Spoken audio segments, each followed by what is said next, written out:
กูบอกน้องบัวหลวงสิไปใส่วะ คิดว่า ยังติดเล่นนะน้ำมันแพงนี่ห่วย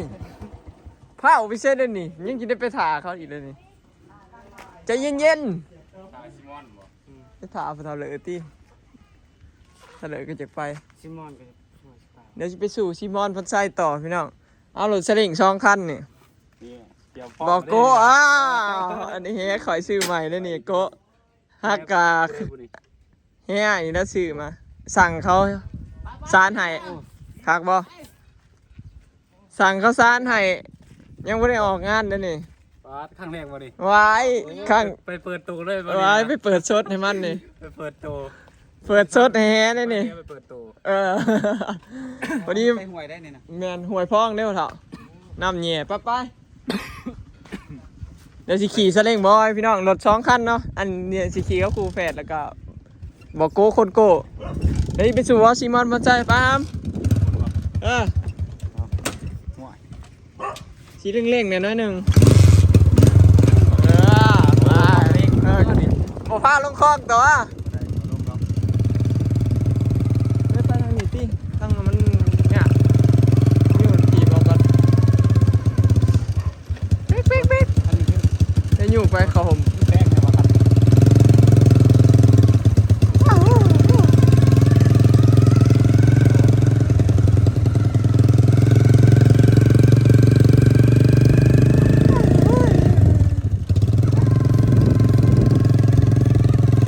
กันนั่นประมาณ6-7 คนอยู่เนาะไอ้บอกโก้ครับบอกโก้มันขับรถมาแต่กาฬสินธุ์พุ่นพี่น้องมันมาเองมาจอดรถจักรไว้อยู่ฝั่งใต้พุ่นแหละจอดรถจักรไว้แล้วก็ข้ามมาฝั่งลาว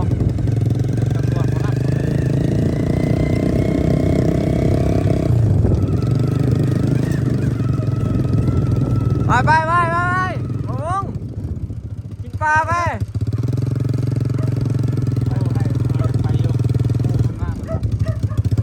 มันมากปะ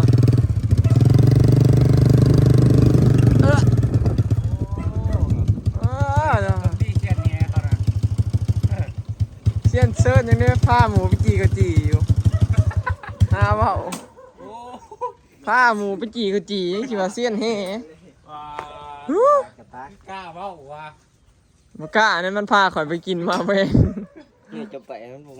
เนี่ยมาเว้าไปโทษพ่อแม่เนาะ ไปก็พอได้ไปก็ซ้อมได้นะ โอ้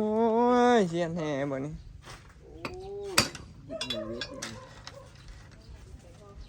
ไปตัว เพิ่น เห็ดปากโคกแห้บริผูกเข้ามันมาผูกไว้เพื่อนลงรังมาผูกเต้าผูกเข้าแห้ผูกจังได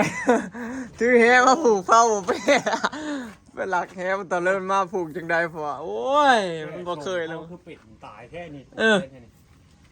มันแก้ส่งเขานะบ่เห็นมีไฟสอน ส่งยางตายเขามัดจะเขาได้สั้นแก้ได้อยู่สิ เสือซ่อนเขาน่ะก็บ่ได้เฮียนน่ะแก้เป็นเอาปากคาบ บ่ได้มีก็ยังแก้เป็น คุยปากคาบว่าก็ผูกยังไงผูกเต้าโอ้พอตื่นโคตรเห็นนะโอ้ตื่นเป็นปลาซิวดอกเฮ็ดปลาซิว พอเผา2 อันผูกใหม่ให้หมอโก้แล้วนะผู้เฒ่าตื่นแรกก็ตึกปลาซิวคือว่าแล้วมันจิบ่เกาะเอาปลาเลยเนาะ ผูกแล้วไหม ผูกเต้าไว้มันแล้วไว้นี่ก็แล้วก็เอา ไปจอดกันเลย คันบ่ผูกก็เอาไปตึกแกงเลยซะ ไปตึกล้มเอาบ่ บ่แล้วไปตึกอยู่แกงแล้วกันนะนี่ เฮ็ดเผาเนี่ยโหพ่อรู้ใส่ลูกดักๆกับเผา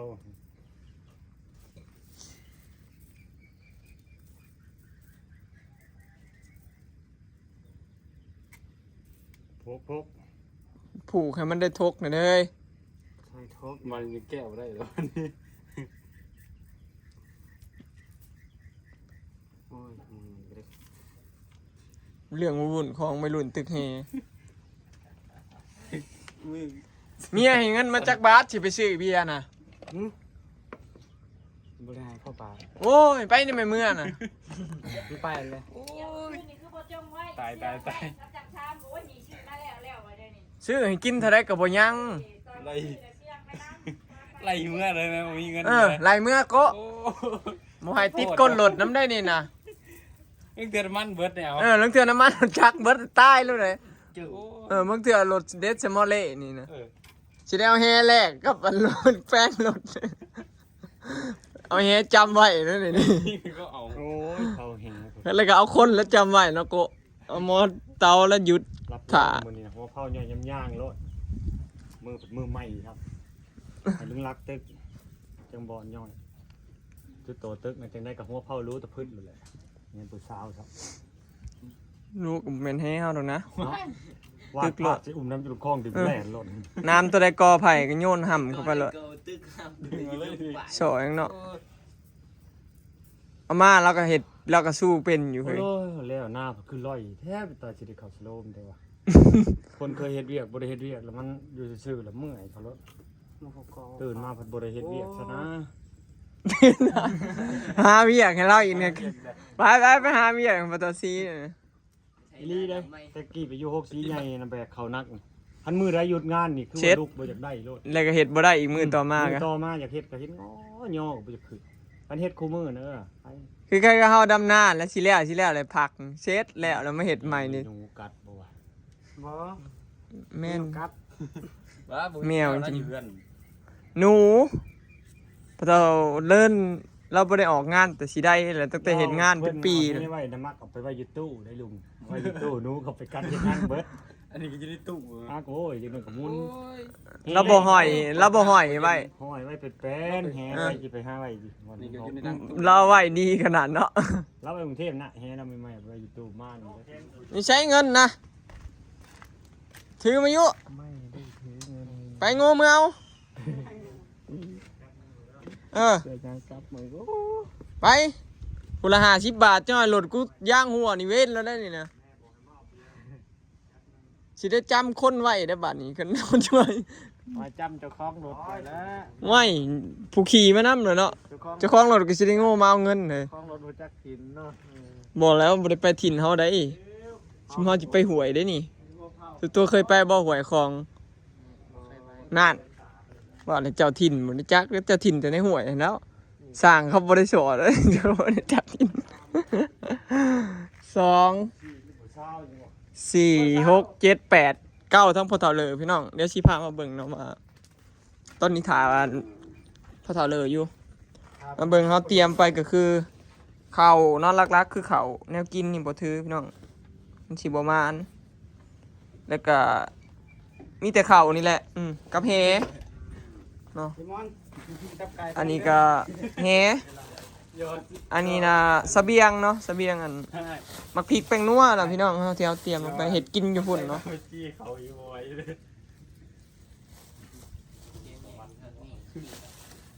เด้นี่ปลาแดกแป้งนัวเนาะพี่น้องเฮาถือไปกระติบข้าวเฮ กินน้ำไม่เอาไปกิน แม่ น้ำ บอกไป อันนี้ว่าฟอนไซนี่พี่น้องอันนี้มีหยังสิแนะนำน้องนะน้องมีผู้สาวบ้านท่าเรือโตกับเมียบ้านท่าเรือเด้อเนาะ สบู่ใส่ติดกันบ้านติดกันเลย บ้านเมียโมโกะพี่น้องบ้านท่าเรือ คุณบ่ ผู้นี้ก็ได้ได้ผู้สาวอยู่บ้านท่าเรือ โอ้ได้ผู้สาว คิดว่าน่าสิได้ไปอยู่พุ่น ซ ล่ะ อยเขาบ่เนี่ย ไปไถนามาแล้ว บ่ เออ โอ้สิไปอยู่พุ่นบ่ เป็นอะไรถามน้องมึงเด้อ ดี เออ บ่เท่าไม่เท่าเขาก็ โอเคอยู่ โอเค คนทางนั้นก็เป็นอะไรนิสัยดีอยู่แต่ว่า ดี นิสัยดีอยู่ แต่มอมีอ่ะ แล้วผู้แซ่ผู้สาวเท่านั้นเขาก็บ่ได้จมเก่งแต่ว่า ฮะจักแล้วอยากขึ้นอยู่นำคนได้บ่ แล้วบ่ เขาบ่ได้จมเขาให้ บอกว่าจมบริเก่งคือซานว่าคำดอก แต่ที่แน่ๆน่ะคือบ่ทอบ้านเฮาครับดอกเนาะ แม่น บ่ทอบ้านเฮาดอก เขาบ่จมหรอก เออ เขาอันสมมุติว่าพิษนี่เขาก็ ด่า เลยถ้าเจ้าเฮ็ดพิษนี่เขาก็ เอ ได้ อันนี้คือประสบการณ์จักปีได้เมีย บ่พิษเขาก็ได้เด้ เออว่า บ่แรกๆนะเขาเฮาผิดแล้วเขาด่าเนาะแรก พอล้างๆมาบ่พิษเขากระดาเฮาคือเก่า แรกๆนี่บ่กล้ามาได้แรกๆ เออ บ่ กล้า หรอกอยู่เฮิงไปหั่นแหละ ประมาณ จริงมันเคย บ้านชีแฮปปี้แมันบ่ ดีมานี่อุ้ยบ่อยากสิพากคน เออนี่บ่ดีนางจือคืออยู่เขากระดา ไปอยู่ไม่มันก็ว่าทำไมประมันเนาะ ใช่ กินก็ว่าแซ่บ แซ่บ เบิ่งว่าประสบการณ์อันไอโกอันหาปีแล้วไปได้เมียอยู่พุ่นนะแล้วเป็นอันนั้นนี่ เฮ็ดกินก็ตำอีกก็แซ่บอยู่ เออ เฮิงไปเฮิงมาก็ เข้ม เข้มน่ะก็ทานข้างไปแล้วเนาะ นี่เห็นบ่นี่เบิ่งไว้อย่าเฝ้าวอะไรไปพิจารณาเบิ่งบัดนี้ โอ้ยฝ้าวโลดบ่เป็นหยัง เฝ้าวสนับสนุนสนับสนุนดีๆแสดงไง ดี การันตีโดยบ่โกะเอา อยู่เฮิงไป เออ ได้นี้ดอก อยู่ไปไว้ก่อนเขาบ่แม่นอยู่เฮิงๆไปเขาก็ว่าดีดอกเอ้ย โอ้ย อันอยู่เฮิงๆไปเขาว่าเขาไหลนี้ โอ้ย ไปเป็นกระแซงไรนี้ฟังเสาแห้ง โอ้ อยู่ยากแล้วคันอยู่เฮิงไปแรกๆใครอยู่ เซตบอกคนใส่ไปขีดเบิ่งแล้วนอนกุบกำกุมขมับด้วยบ่เนี่ยเนาะ โอ้ย สิเล ส ย บาย อะ ได้เมียแห่งก็สบาย หน้าไห้นงไห้หน้าเขาก็บ่ได้ร้ายปานใดที่ทางนั้นสองทงบอกเลิกโลดขนาดนั้นน่ะ อุ้ยก็บ่ต้องยากก็ให้เขาเซ็นมรดกให้แล้วก็ขาย บ้าเขาสิเป็นเซนนอกจากเขาตายเขาจัง เขาจังสิได้เอ้า แต่ว่าเห็นก็มักแม่นบ่ ขันยายก็เส้นสิยา บ่คันหวังเอาสมบัติเขาน่ะบ่ยากแล้ว ใส่มือมันก็ตื้มหนัก จดทะเบียนสมรสบัดนี้ หอมแก้ม จดทะเบียนสมรสแล้วก็น้ำมันจะตายเขาก็เป็นผัวเขาก็ได้สมบัติเด้เมียตายเนาะ โอ้ย เออ พยันตายก่อนมัน เออ อยู่ด้วยกันมา10 ปีมันยังไม่ไอชักแอกเลย คืนมาเสียมันตายมันแพงคืนเดียวตาย สรุปเจ้าได้ซะจังสิลงไปอยู่นี่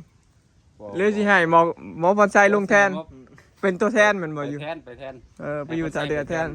เออโอเคบ่โกกับ พี่น้องโมโกเขาเอาค่าดอกรับแสน ค่าดอก200,000คำ5 บาทจังสิไปหาใส่เลยเนาะ มีแต่คำขนมมาแล้วสิ ขายหน้าทงนี้เลยบ่นี่นะ โอ้ยขายบ่นี้มันก็บ่จบ ขายหน้ ว่าแล้วครับมาบาท ไอ้ ไอ้มึงเอาไปทันเขาหลอดคันเขาเอาคำ5 บาทบ่เอาได้เอาคำตลอดไปสิ คำไปคำมา คืนบ่ กันคำไปคำมาน่ะสิได้อยู่บ่สิ คำ5 บาทบ่เอาติครับเอาคำเบิดคืน เอาน้อยเท่าสิคำนะคอยจะคำเบิดคืนเบิดตลอดไปได้จังไงอยู่ คำ5 บาทเอาคำเบิดคืนบ่ ไว้เนาะสิขายหน้าทงใหญ่ไปแต่งหน้าทงหน่อย บัดเขาอะไรนี้เพราะว่าบ่มีหยัง บัดเขาอะไรนี้นี่บ่มีหยังบ่ นี่แน่นอนใส่ ขายแต่งเมียเบิด หน้าก็คล้ายเหรอติก็ไรจังสิไปอยู่ไสเหรอวะ มันสิไปอยู่ไสพ่อล่ะ โอ้ ขึ้นดีๆเลย คือแล้วมึง นอนขึ้นแล้วอ่ะนี่ อันเมียให้เมียเอาบ่ให้นอนน้ำเลยคำมามึงบ่ต้องกินเอาเขามุ่งก่อนมันโลด เออเขาไปหลัดบ่ มึงหยิบนอนใส่กันนอนโลดเขามุ่ง เขาบอกกล้าอะไรอย่างงี้ จากประสบการณ์พุ่นไปดีเมียอยู่พุ่นเด้นี่ เมื่อละครั้งผ่านไปใน ล่าสุดกับป้าเมียแล้วนี่แบบว่าที่จริงเนาะเบาโกน่ะบ่ได้อยากป้าเมียพี่น้อง แต่ว่าย่านเขาเว้าว่าบ่ดีย่านบ่มีผู้ใหม่เอาเพราะว่าคันผู้ใดที่ผู้ชายที่แบบถือเมียป้าน่ะมันบ่ดีแล้วมันสิถูกตาหน้าว่าผู้ชายนี่ชั่วก็เลยป้าเมียก่อนให้แล้ว ก็สิมาช่วยคือเก่าหมดเลย บ่แล้วมันสิชั่วป้าบ่เฮาสลาดเฮาป้าก่อนเนาะย่านเขาป้าแม่นย่านเสียหน้าเด้คันผู้ใดผู้ชายนี่เมียป้าบักอันนี้เมียป้าบักอันนี้เมียถิ่มมันบ่ได้เรื่องเขาก็สิเว้าได้ชาวบ้านมันชั่ว บักขี้ยา บักนั่นนั่นนี่มันเวียกงานบ่เฮ็ดแต่ว่าเฮาป้าเมียปุ๊บโอ้บักอันนี้มันป้าเมียมันแสดงว่าเมียมันก็บ่ค่อยดีได้นี่มันเว้าเป็นจมร้ายหั่นน่ะมันสิเป็นเท่านั้นได้ น้อยเสียวบักอันนี้มันเป็นเมียมันปลา มันบ่ดีได้ ขี้ยาเพราะมันขี้คาดว่าเขาก็ แม่ ว่าน เนาะ แม่น เขาเอาเนี่ยเดียว มันบ่มีเงินบ่มีเงิน เดี๋ยวเมียป้าอีกคันเมียถึกแล้วเฮาป้าเมียก่อนนะ ถือบ่ สมมุติเมียป้าก่อนนี่มีแต่แนวเชียร์ แสดงว่าขึ้นถือได้บ่ คันเมียป้านี่มันมีแต่แนวเชียร์แล้วคนนี่บ่มีใครเอาต่อโลดคิดถึกแล้ว เนาะใส่ เมียปะแสดงว่า นอนสิบรับในบ้านนี่ เอาสะบานก็ซาได้เพราะฉะนั้นแล้วก็ชิงปลาก่อน กูเขาดำได้หรือว่าหน้าอยู่บน น่าอยู่ใช่ ยังคิดไปอยู่บ่ยังคิดไปดำหน้าซอยอยู่ เพิ่นนั่นแล้วยังจะบักไส้แล้วเที่ยวไปด ตายแล้วพอดีเขาเละไปเลยยังบ่เละอยู่ทางนี้ ำดำแล้ว โอ้ยมันดำแต่เฮิงๆแล้วโกะ บ่ อืม คือว่ายังบ่ทันได้ หัก แล้ว ดำตอนกลางคืน หมอดำนะดำหน้าให้เกา ดำหน้ายัง ดำหน้าน้อย คืนโอ้ดำหน้าน้อย เออ โอ้ ดำแล้วดำอีก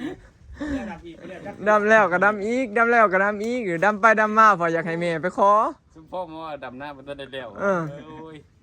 ดำหน้าน้อยมันทันได้แล้วอยู่ เออบ่แล้วจะเคลือดอก ดีๆได้สิคล้ายหน้าตรงใหญ่ไปแต่งหน้าตรงน้อย เจ็ดขายหน้าบ่ไปแต่งเมีย โอ้ยมันบ่รอดดอกแล้วเขานี่ก็ได้ไปขอให้มัน อืม จนเขาจันเจาะเขานี่ไปยีรีได้เนาะ อืมสนับสนุนทางนี้ก็ สนุน ง้อเขียววองตัวหนึง อยู่เบิ่งไปอยู่เบิ่ง เขาจะใส่บ่วงเพิ่น แม่น เนาะเพิ่นสิถือขึ้นเขาอยู่ดอก ข่อยนี่ง้อแคววองตัวหนึงข่อยซอยง้อหน่อยแคววองตัวหนึง หน่อย ง้อหน่อยแคววองตัวหนึง อย่างว่าข่อยสนับสนุนข่อยซอยง้อหน่อยตัวหนึง ของมัน ก็จะมันก็บ่พอกันกินแต่ว่า อ้าวเด้งัวเต็มอยู่หลังก็โผล่ไปก็ข่อยซอยเนาะข่อยซอยง้อหน่อยแคววองตัวหนึงคันไปเอาตอนนี้เมียน่ะ โอ้ อาเจียงเฮิงถ้าเฮิงได้เงินจังสิซอยหลายกว่านั้น เป็นหมูน้อยเป็นหยังไปบ่ เออ อันนี้คณะเมียไว้ข่อยก็บ่มีเงินซอยแล้วเฮือนข่อยก็ยังบ่แล้ว แล้วเมียไว้ก็สิได้แต่งัวน้อยแคววอง พอได้เงินขายกบหน่อยก่อนแค้นเลย อย่างน้อยก็ให้เฮือนแล้วซะก่อนให้เฮือนอ้ายแล้วซะก่อน อืม แต่ตอนนี้ก็สิได้แต่งัวน้อยแคววองแล้วซอย อะไรเดี๋ยวว่า บ่มีเงินเด้ตอนนี้ หมูน้อยแค่ว่า คอยเอาบ่รอดดอกเขาว่าเบิ่งกับพี่น้องบ่ที่จริงก็บ่ได้อยากให้ได้เมียดอกบ่อยากให้เอาบอยบอกว่าให้เอาอายุจัก30ปลายจังเอาเมียเพราะว่า โอ้ยเฒ่าแล้วกันปัง โอ้ยผู้ชาย บ้านนี้ แล้วเฮาสิฮอด30ก็ยังคึกคือเก่า โอ้ยอย่าว่าต่อ ว้าย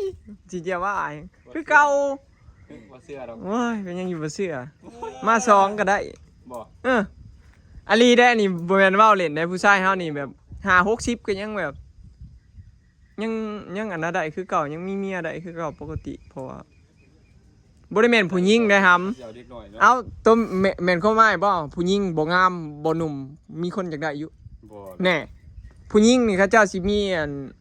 เขาเจ้าสิมีข้อเสียของเขาเจ้าคืออายุหลายขึ้นเขาเจ้าแบบบ่งามและมันสิบ่ค่อยมีผู้เอาส่วนหลายคนเฮานี่มันสิมักคนงามแม่นบ่ ง่ายๆจากเนื้อเหี่ยวนมยา เออ เขาบ่อยากเอา แต่ผู้ชายเฮานี่เฒ่าสำได้เขาก็เอาขอแต่มีเงิน แม่นล่ะวะเพราะว่าโลกความเป็นจริงบ้านเฮามันสิเป็นแนวนี้ แม่ แม่น เนาะผู้เฒ่า แม่นเพราะอายุรัก30หรือว่า20ปลายนี่มันยังเป็นวัยรุ่นใหญ่อยู่ อ เลย ยู่40 50ก็ยังพาเด็กน้อยเนาะ แม่นผู้ชายนี่30ปลายนี่ยังเป็นวัยรุ่นใหญ่เลยเด้น่ะ40ยังพาเด็กน้อยเลาะ นี่ยังพาเด็กน้อยเลาะ ก็ประมาณนี้เนาะพี่น้องเพราะว่าชีว่าแน่ๆว่าผู้ชายมันก็แนวนี้แหละ